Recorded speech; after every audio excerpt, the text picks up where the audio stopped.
How to Create a Glitch Monologues Season 9 Chapter 6. This is Episode 6 of How to Create a Glitch in the Matrix Season 9. In this episode, I'll be discussing the functioning of individual religious paradigms from the standpoint of the system.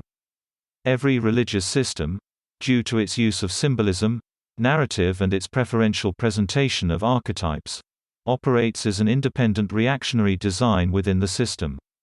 It does this by engineering social exchanges through the principles of substitution and displacement, union, conservation and polarity.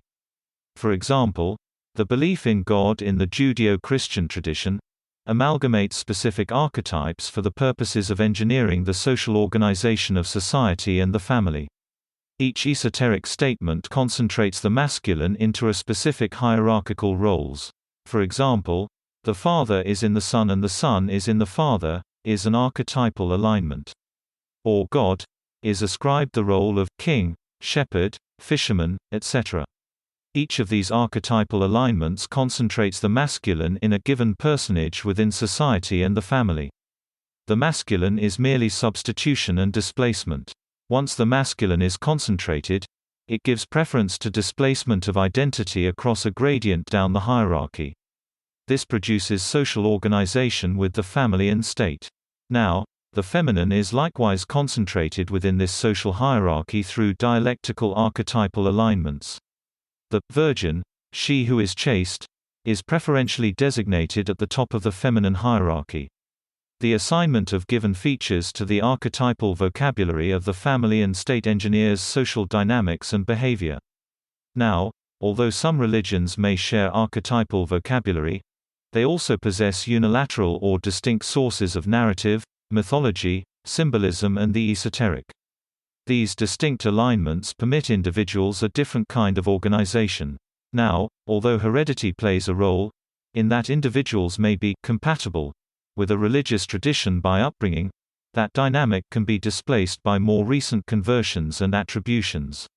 Nevertheless, being ensconced within a social network which is of one particular denomination, which models that religious hierarchy, imputes its alignments according to its overlap and compatibility. For example, let's say a man grew up evangelical but was born Jewish and converted to Islam. This individual possesses three different archetypal vocabularies with some overlap between them. That interface represents their compatibility with social networks of all three. But the family will follow the alignments of the presently ascribed grouping. And since the family is ordinarily one's closed social system, it will represent an out from these other hierarchical religions.